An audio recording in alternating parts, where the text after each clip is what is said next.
Thanks very much. I feel great. I'm so glad I took the time to get in shape for the show. That was important to me.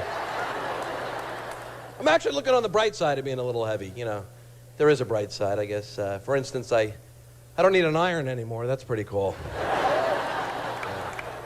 It is so hot down here, I cannot take it anymore. Although in my room I have air conditioning, which I love. It's great, because I grew up without air conditioning. It was the worst. My dad was too cheap. He's like, we don't need an air conditioner. We'll get one of those oscillating fans. They're just as good. What a horrible invention this is. It's like waiting for a bus. Oh, man, when is that cold air going to get here?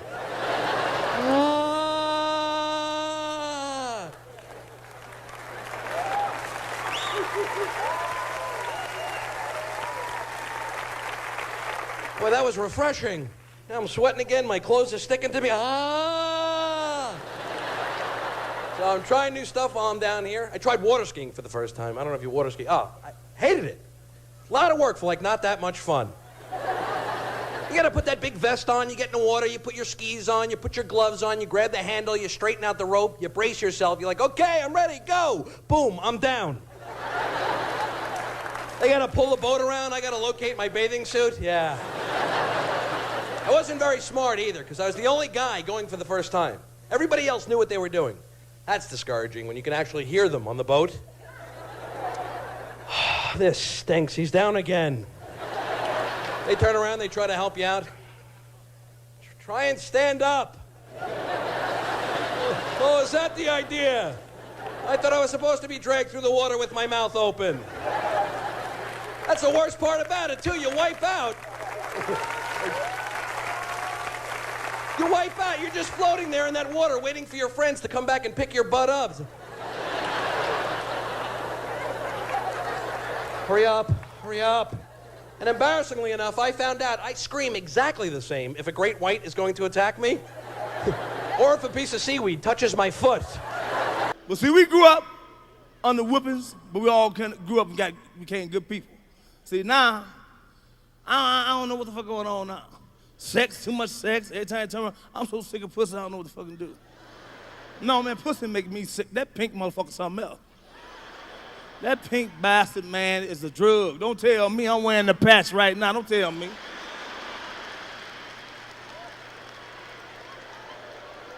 I'm telling you like it is. Man, pussy, no. See, a grown man, grown woman get together.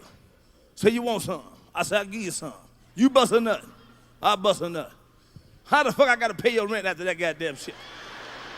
I ain't never seen a pussy with a meat on it. That shit fucks me up there, man. This shit is unfucking believable, man. Pay my bill, telephone bill, light bill. I'm not paying a motherfucking thing. Now, I wish I would get blackmailed. Can't nobody blackmail me.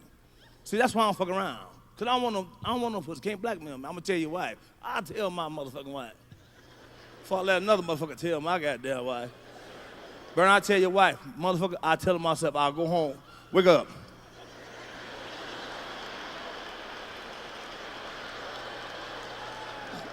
What's wrong? Wake up, just listen. Keep your hands so I can see them. Oh, man, sex is a bitch, man. Sex is so goddamn funny, man. We all trip out on it. But the funny thing about sex, man, see, I'm a comedian. You know, I be laughing. I ain't laughing at you.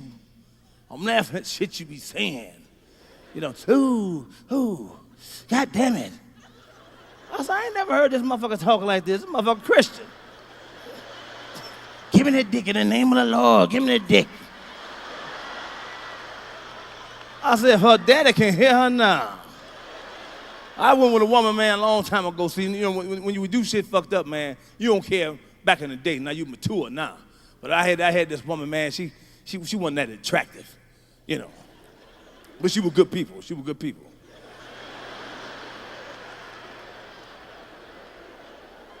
She had a cracked tooth, you know, her tooth. But no, she was good people, though. She was good people. Her tooth was cracked at a 45-degree angle, you know. She was good people, though. She was good people. And you know, when she was giving me mouth to mouth, you know what I mean? And see, back then, you don't give a fuck where you get it from, long as you get it. She was, you know, and shit, when me and we so goddamn stupid, shit be hurting. But we still won't say shit, still try to take it like we strong. She was cutting me, she was tearing it up, she was snoring it, you know. And I'm sitting there, I'm trying to take it, you know. I couldn't handle it. I said, you're cutting it.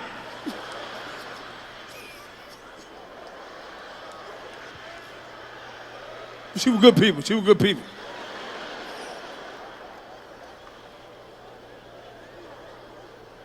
Oh, we all do some crazy shit now. You ever pass gas while you making love? You a goddamn lie. You're a lying son of a bitch. We all hear them pass gas making love, especially men. You ain't said shit. You ever had a woman just break wind when you getting in from the back, she just fall, just. You don't say nothing, you just keep on pumping, just keep on.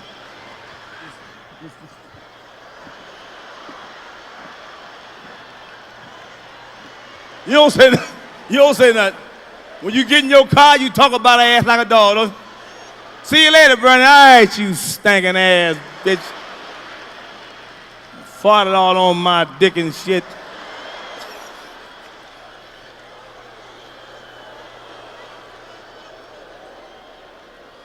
Oh, women a trip, man.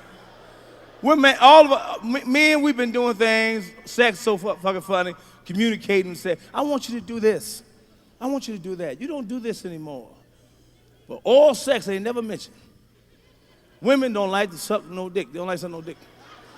I got a problem with that. This 2000, y'all got to come on with the program. You got to come on. Men been eating pussy for years. No problem. But every time we ask y'all for head, you know, y'all get attitude. You know, why don't you come over here and do a little bit?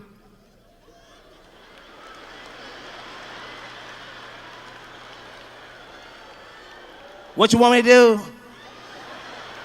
Fuck it, don't worry about it. I do it myself. That's what you're gonna have to do. Or let your mama do it, because I ain't doing a motherfucking thing. What my mama got to do with it? My mama had her day. She ain't got nothing to do with this shit. No, women is funny, man. But all of us in here scared of women. I've been married 25 years. For some, my wife married about 5. She about right here. Let me see them.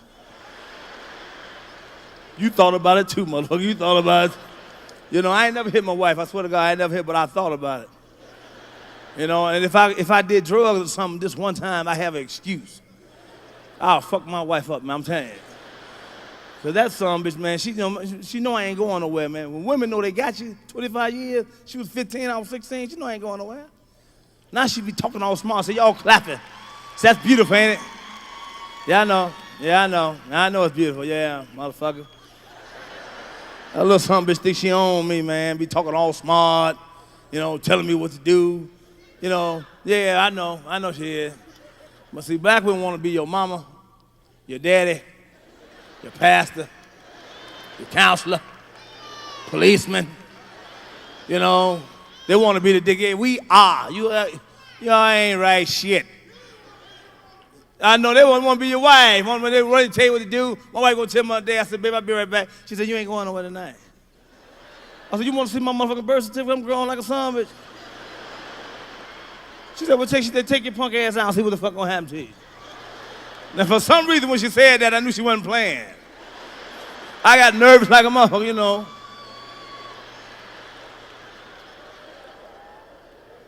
But I couldn't let her get the last word out there. I said, look outside, I'll be right back. She said, Mac, I done told you, you went out Monday, you played pool Tuesday, you went hunting Wednesday and Thursday. You ain't going no motherfucking way tonight. I said, let me tell you something. I said, watch, see if I go. Yeah, I went. Shit. You don't tell me where the fuck I went. I'll bust your head to the white meat. You don't tell me where the fuck I went. Matter of fact, you look just like her motherfucking ass. Come close and see once you leave, baby, this motherfucker bleed. Goddamn, I'm sick of your ass too. You look just goddamn like her. Yeah, I went. I came back early. I came back early. Stay out my goddamn business. What you look at your tongue at me for like that? What you look at your tongue at me like that? You know you ain't gonna suck no dick. You ain't gonna suck, don't fuck with me. What you doing all that for? Huh? It's 2000. You suck dick? You do.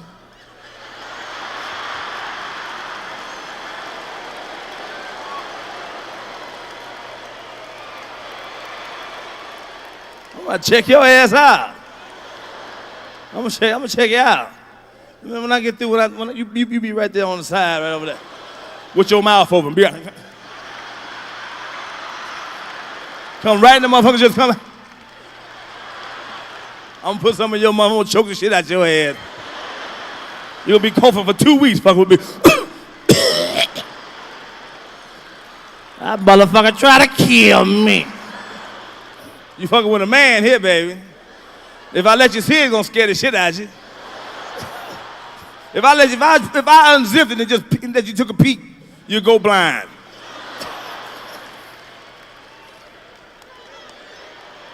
Shut the fuck up, girl. Man, I love my wife though, man. I love my wife. Man, I can't hurt her. I'm fucking around with you. See, you fucking around my chain of thought. You don't let nobody fuck with my chain of thought. You know, that's your day. See, white boy, let me tell you something. You with a sister. Oh, wait a minute. Don't tell me what the fuck to do. God damn it. You like who? You like women? Oh, you're a fire starter. You start a fire. Stinking ass.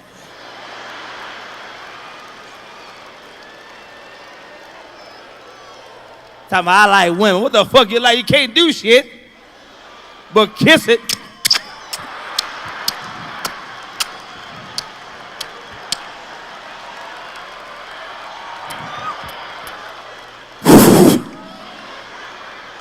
You can't do shit. Women need dick. Women need the hammer. Women gotta have the motherfucking hammer. Don't tell me you can't buy one. Motherfucker get fuck around, get a floor burn between your goddamn fucking no damn door, nigga. You a lesbian for real, ain't you? Damn. If I was your dad, I'll beat your ass. It's been a while. I want to start off my little set by saying I love men. I do, I love them. I have great times with them. I love a good stiff one, but from my perspective as a woman, I was so glad to see that someone finally evened up the odds. You know what I mean? It's like, motherfuckers are panicking across the country. Men don't know what to do. They're dicks. Do you realize what a cachet this is to discover? You see, women live with the knowledge that weird shit could happen at any point. You go down a dark alley and whoosh, somebody grabs you. And now, men actually have to think about this shit. You know, because you talk to a guy, you know? Come on, man. Yeah. It's 1994 and the shit is hitting the fan. Women are pissed. That's why they're going, yay! Yes, you get it, now you do. But see, I think that this poor woman should not be going through the changes she's going through simply because she could have been a bitch about this. You realize what I'm saying? Nobody has mentioned this. She should get some time off. She should. Because she told them where the dick was. See? I would not have told them. That's right. Find it, motherfucker. You know, find it. You so attached to it, see if you can sniff it out. Woo, I was thrilled, but it seems to be the year of the dick. Everybody's dick is in the news. Bill Clinton's dick was in the news. I was so thrilled to know that he could fuck, I was overjoyed. Because I want a man in the White House who can fuck. I think it's important. I fuck, you fuck, he should fuck. And I just want to say, if there's anybody who's a little squeamish about any of this language, get the fuck out now. Go. told. I am tired. I am tired of trying to tiptoe around everybody's fucking attitude. Fuck it. Montel, kiss my ass. Fuck it. You know? Yes, I'm angry. I'm an angry black woman with good fucking reason. I believe in the equality of people. I believe you have the right to decide what is good for you. If you didn't know what you were going to, motherfucker, you should have kept your ass home. See? Now, I know white people are nervous about the word nigga. I get it. Black people were upset about the word nigga. Okay. It don't bother me. Having never been one, I don't worry about it. But I understand not everybody's where I'm at. But I noticed nobody said shit when all these goddamn Aunt Jemima cookie jars started showing up. You know what I'm talking about, the ones they're making now? Nobody said shit. I've been in blackface all my life. I ain't heard no problems. People had problems with my hair, they didn't know what the fuck it was. Now everybody look like me. Ha ha. Okay? Michael Jackson, God damn it, look. Here's my question, and maybe I'm crazy. 500 people now coming out the woodwork saying, yes, I saw everything. I wasn't there. Bitch, your ass needs to be in jail. See? Forget Michael. What about all the people who knew? Where the fuck were they? I don't get it, man. I don't get it. I don't get it. And you know, I really, as Paul said, I hope that Michael didn't do it. It is my gut, my belief, my desire that none of this is true. But I must tell you, it is getting hard to really accept this when he's sitting up on TV with some eyelashes on. Did you see? Take me seriously.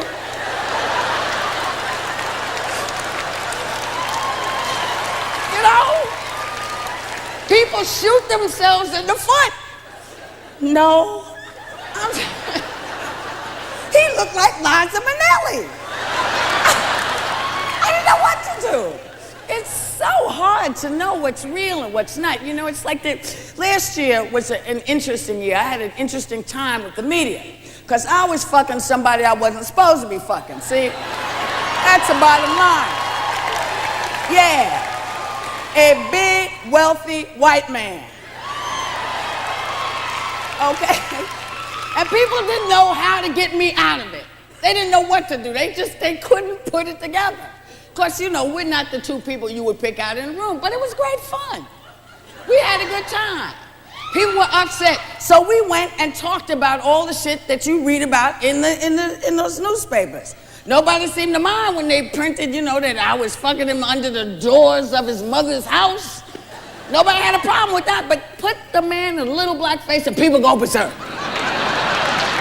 But you know what I mean. You know what I mean. So look, we're here for Comic Relief 6. Billy, Rob, and I never thought we'd be here for the 6th year, but we are. But at least this time, we have an administration that is open to what we're trying to do. So in closing, I simply want to say, please, send those dollars in because they go to the places where they need to go. If not us, who? Keep that in mind, because us on the streets. Anyway, I'm here tonight and I feel good. Really good. Excellent. Super. I just want to go.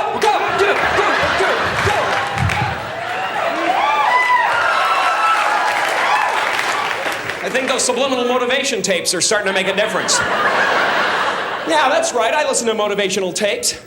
Think I want to get stuck in this dead-end job? No, sorry, not me! I want to do something wonderful. I want to be one of those gospel singers on the PTL Club. Because those guys are just happy no matter what. I think I saw him on the hill the other day. I think I saw him when I watched the children play. But when I opened up my voice to singing praise, he ran away, ran away.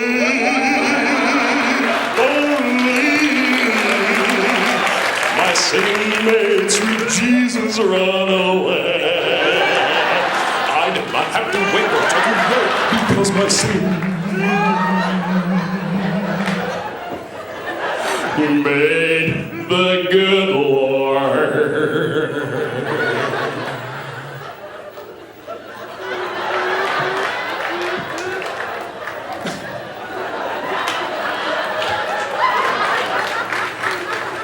Imagine if you could actually be that happy. That would be powerful, man. People would be tunneling under the street to avoid you. They'd go, oh, man. Is that happy guy still out there? Honey! Looks like I'm gonna be late again. No, it's the happy guy. He's right beside the car. I can't get near it. Of course, if I wanted to be that happy, I'd have to forget all of my problems. And the only time I forget all my problems is when I'm right smack dab in the middle of a sexual orgasm. So I have them as often as I can. I'm having one right now. Ever have one of those really smooth orgasms? Turns you into Elvis? I think that's how Elvis got that way, actually. But that's my only escape, you know? Sure, I could go on a vacation, but I'd still be thinking about what I gotta do when I come home. See, to me, an orgasm is like a mini vacation. But it's better because you can't think about anything when you're having one. Oh man, I'm way behind in the rent and everything.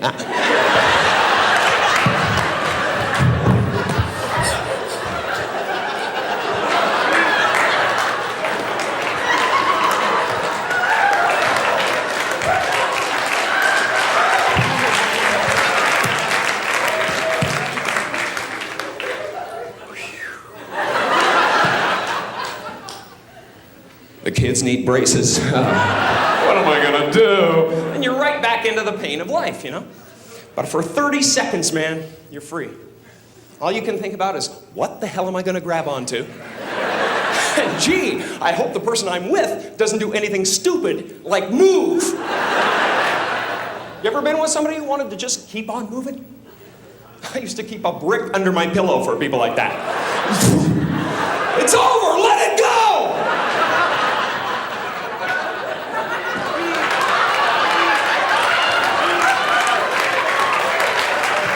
We won't go out with her again.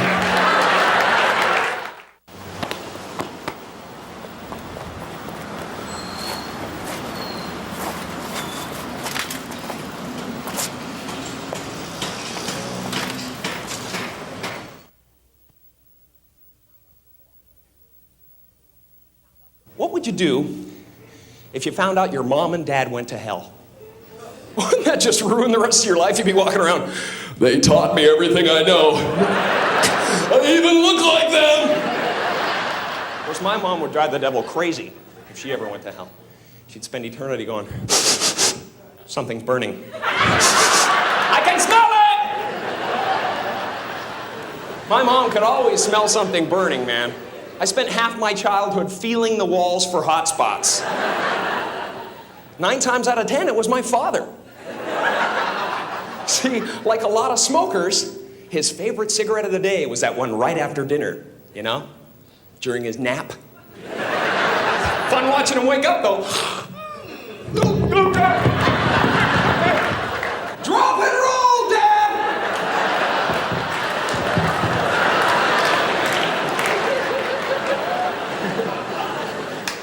I just worry too much, though. I don't know. Maybe there is nothing to worry about. Maybe there's no actual place called hell. Maybe hell is having to listen to our grandparents breathe through their nose when they're eating a sandwich.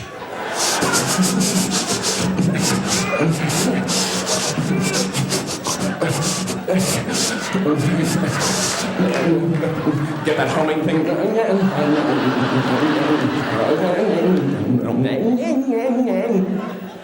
It's not a meal, it's a struggle for life itself. I think I'll make another one. No!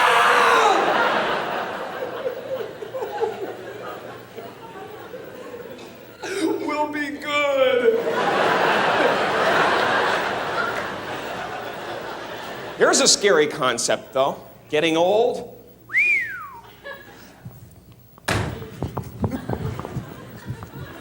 You can't do that. You gotta kiss that stuff goodbye, man.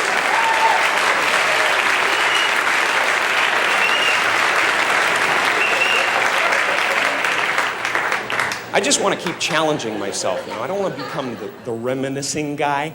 You know, people run into at bars and stuff. You can always tell how boring their life is by how far back they have to reach for glory.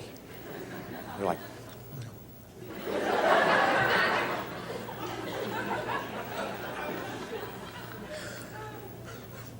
remember.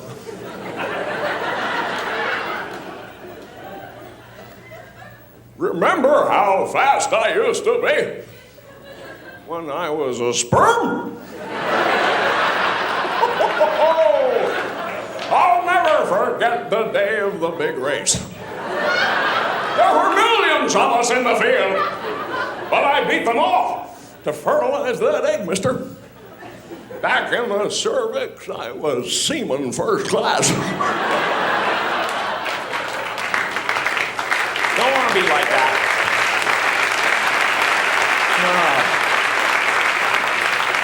See, for me, Jimmy Stewart is the kind of guy that I'd love to be, man.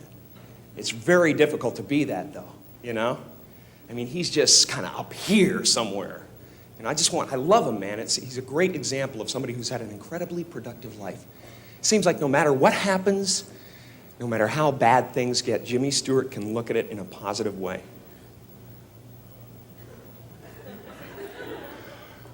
Well, I guess we're going to have ourselves a nuclear holocaust. Well,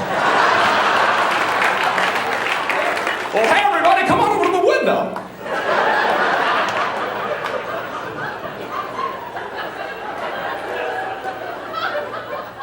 Look at that mushroom cloud.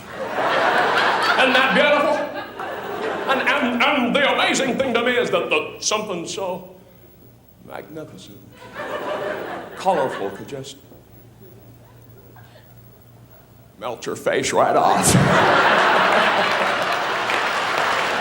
That's positive energy, you know? You gotta look death right in the face. That's what Jimmy Stewart would do. Hi, Mr. Death, you look like you could use some soup. I want to be like that, man. Maybe I will be. Maybe someday after I'm finished singing the gospel, I'll go even further and become a real holy man.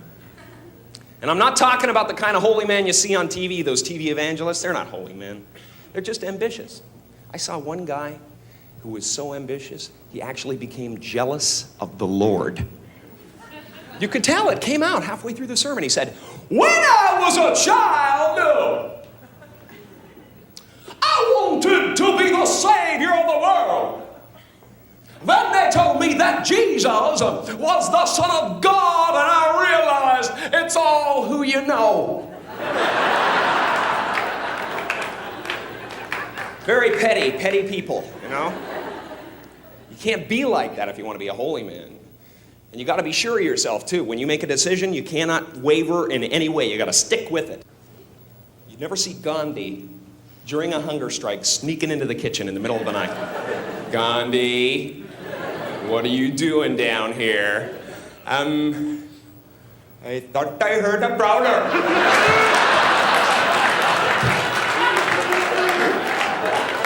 And I was going to eat him over the head with this giant bowl of potato salad. He would never put himself in that position, you know? And you gotta control your temper constantly, you know? You cannot fly off the handle at any moment. You gotta be right in the center. You know, like Jesus was very composed his whole life. I mean, right up to the end. If that was me, I'd be up there going, great! Just beautiful!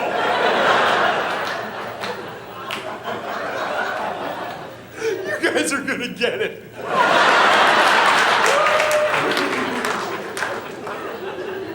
Wait till my father hears about it.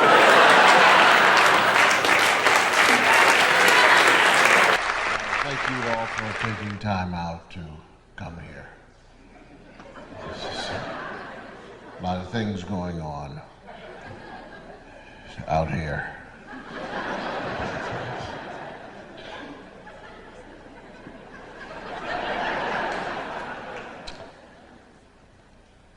When I was about, I think 8, my life changed. Prior to 8, I had an idea of what life was about. I lived with my mother and father. And then they had 2 more children. And the children, my understanding was, belonged to them. But they kept saying, you watch them. And this bothered me because they were not my children, and even though I was 8 and I didn't know how to say responsibility, I felt that they were not my children, and I was 8, and it was I was supposed to play. All of my energy said play. There was no puberty, so I had to play. I mean, sex meant nothing to me. So what else was there? Play. And so I was sort of like Brazil, you know? La la la la la la la. You know, I just loved, that was it. And school went along with it. I went to school, and then I waited till that was over, and then I played. I moved on up in age with this theory of play. After school, play. By the way, because of my brother Russell, I began to understand the environment. Because when Russell was 2, I remember my mother saying that she had to go to work. She said, now I want you to watch Russell. Russell was 2 years old, which meant I had to stay in the house. I couldn't go out and play. So I said, okay, Mom. My mother went out. Well, I had to play because we had a game out on the ball field in the projects. So trying to figure out how to get Russell to stay in the house so I could go play. So I said to Russell, I said, Russ, you're going to be a man someday. He was so proud when I said that. He had on short pants, you know, and little high-top white shoes with white stockings. He said, I hope so. I said, yeah, and I said, one of the things about being a man, Russ, is learning how to keep your mouth shut. That's a sign of a man. Do you want to be a man? He said, I want to be a man. I said, okay. Now, I'm going to test you today.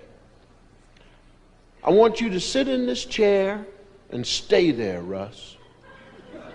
I'm going to pretend that I'm outside. You won't see me, but I'll be looking through every window to see if you move except to go to the bathroom. Can you do that, Russ? He said, I can do it. I said, because you want to be a man? He said, because I want to be a man. I said, I think you can make it, Russ. I said, you look like a strong little boy. He said, I hope so.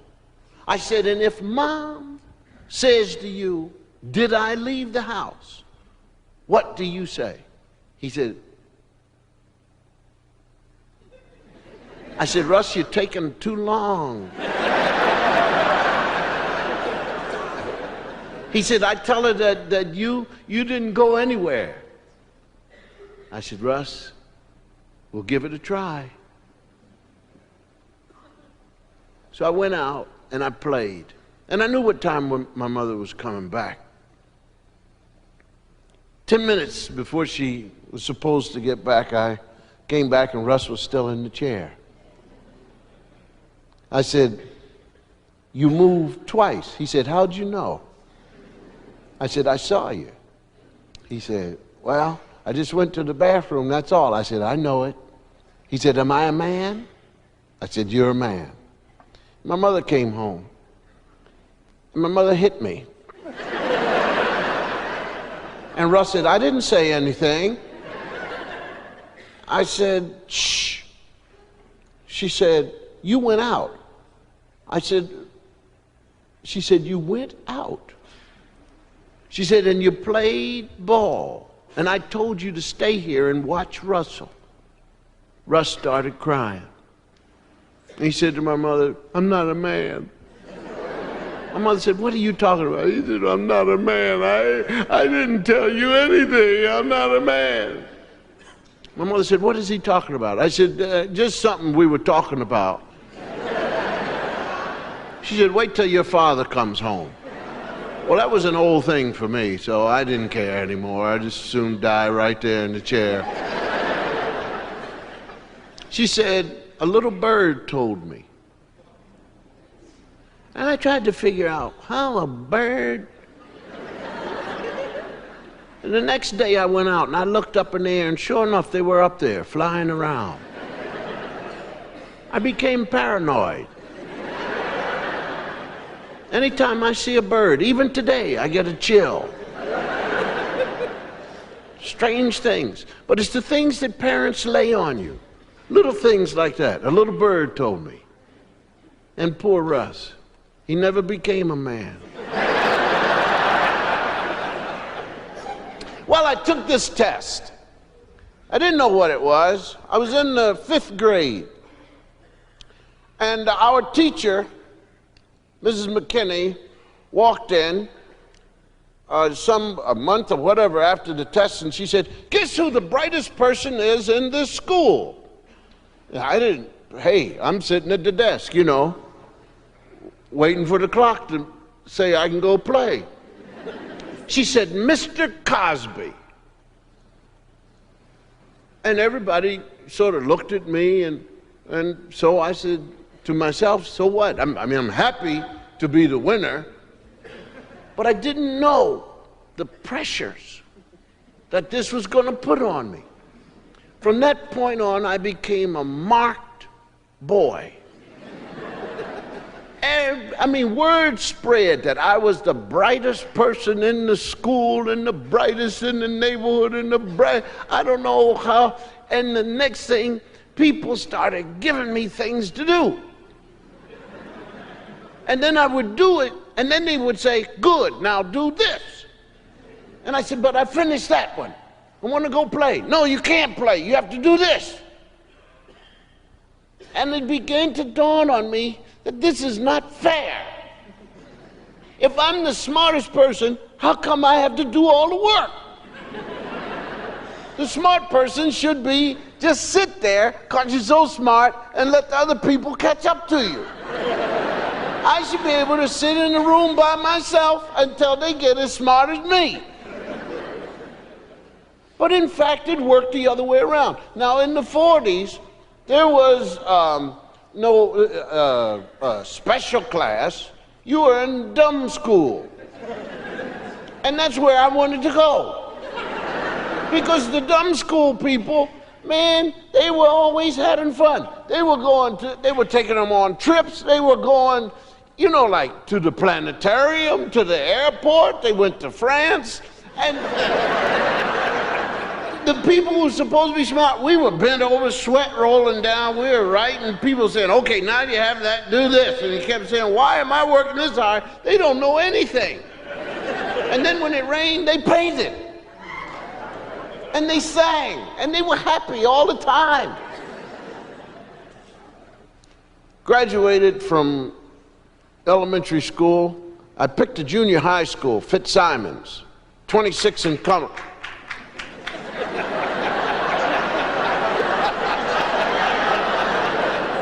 Now you'll all say, well, he put a plant out there. 26 in Cumberland, and I had to ride the trolley car from 10th and Parish, 23 trolley, to Susquehanna Avenue, Susquehanna on up to 26th Street, walk about 2 blocks to Fitzsimons. 7th grade, had a lot of fun, except this thing called homework. Now, I don't know what these people thought they were doing. Homework. It doesn't make sense. If you work all day, why would you want to work when you come home? Just people who want to annoy you. 8th grade became my downfall, I guess. I walked into a class, geometry. Now, up to that point, I thought I had studied all the math that there had, you know, you got it. I can add, subtract, divide, and do fractions, and I'm wonderful on if a man. If you say to me, if a man, I'm perked up. All right, go ahead. Where did he go? What did he do? How much did he weigh? But now they got a thing called geometry. I didn't know what it was, but it was a form of math. But I think I got it covered. She sat down, and in walked a short man. He's about 5'7", had a profile like Dick Tracy. 5'7", wore the same sport coat all his life. His name is Benjamin Sapolsky.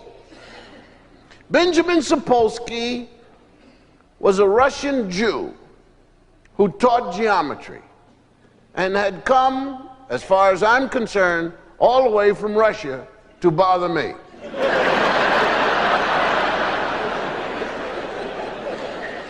Benjamin Sapolsky loved geometry. You could tell it in his spirit, the way he turned to the board and how excited he was to point to a triangle and talk for 2 hours about the degree of a triangle and the sides. He loved the sides of it. He loved the base. And he passed out books on this triangle and the rectangle and the hypothesis. And you had to memorize these things. And I kept saying to myself, why? I kept waiting for Mr. Sapolsky to tell me why. But he was just so enthralled with the angle and the degree of it and the radius and the diameter. Oh, it just came out. And he did everything except cry. And then he gave out homework. Do the following problems at home. So why can't we do them here? Home is to play. Because I'm like Brazil. La la la la la la la. So I never took the book home. Because home is to play. And home is home. And I'm not taking this stuff home. On top of that, I'm getting tired. I'm trying to figure out when we are no longer going to have English. Because it's stupid. They keep saying English. English. I already speak English. And so does everybody around me. What are we studying it for? And on top of that, they grade you on it. You got a D in English. So said, well, what does that mean? The guy on the trolley car didn't understand me?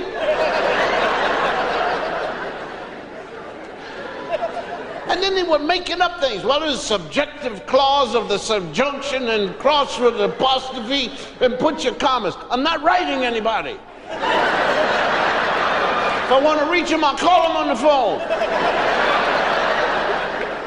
And I don't know anybody. People I know live right over there. And if I need to write them, I'll buy a card. Happy birthday. And sign my name.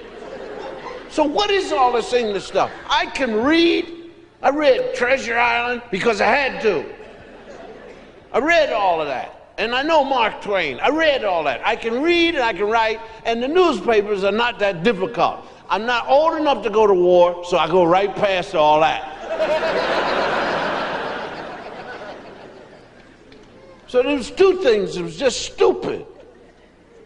Just old people with nothing better to do than bother young people. And stop them from playing. La la la la la la la. And so I never turned in the homework. And Mr. Sapolsky called me up after the bell rang. And he said, you're not turning in your homework. I said, well, I told you why. He said, yeah, but I don't understand how many more relatives you have left who are going to die.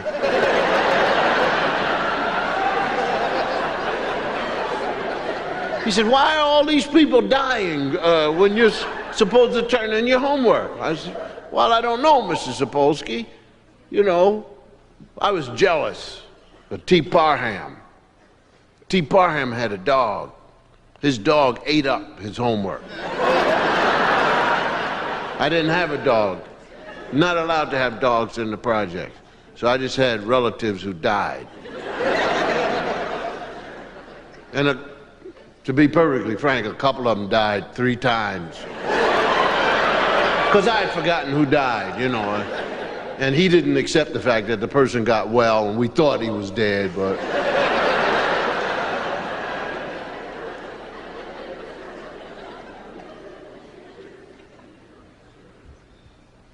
So Mr. Sapolsky said I owed him all this homework.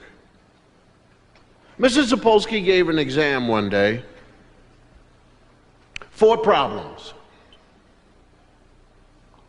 in 55 minutes. I finished 1. Used up 12 pieces of paper. I just read the question and I started to work. 12 pieces of paper, and I handed the 12 pieces in. About 4 days later, Mr. Sapolsky handed the exam results back, and I had an F. But the word correct written on the front page, and underneath it said, see me after class.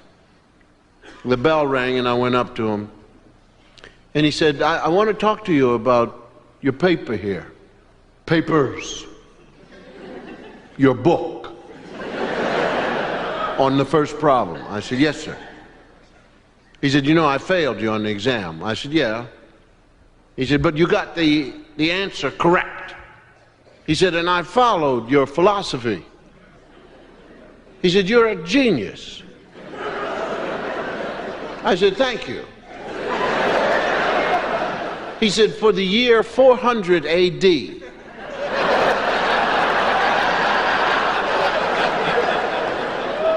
he said, you know, they've passed all this now. They don't do this anymore. He said, and you could use up just this much of one piece of paper if you just read the book. I said, Mrs. Sapolsky, I don't like geometry. He said, but you look at what you've done. You've gone through 12 sheets of paper to get the answer correct. I followed this. You are brilliant. Now, if you just memorize what's in the book, you could be even better. I said, but then you'd give me more work.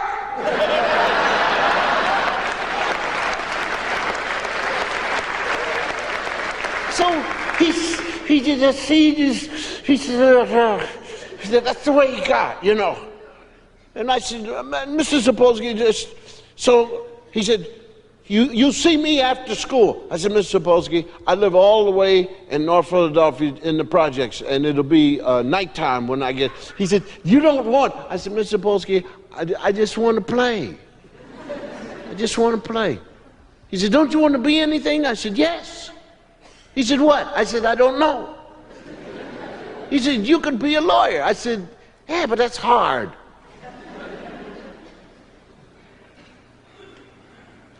And so I graduated from the 8th grade. Got a D in geometry. I don't know how.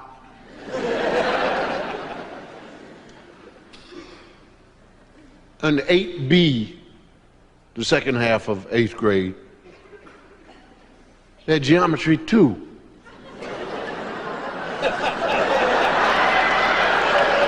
These people are relentless, man. And I got Mr. Sapolsky again.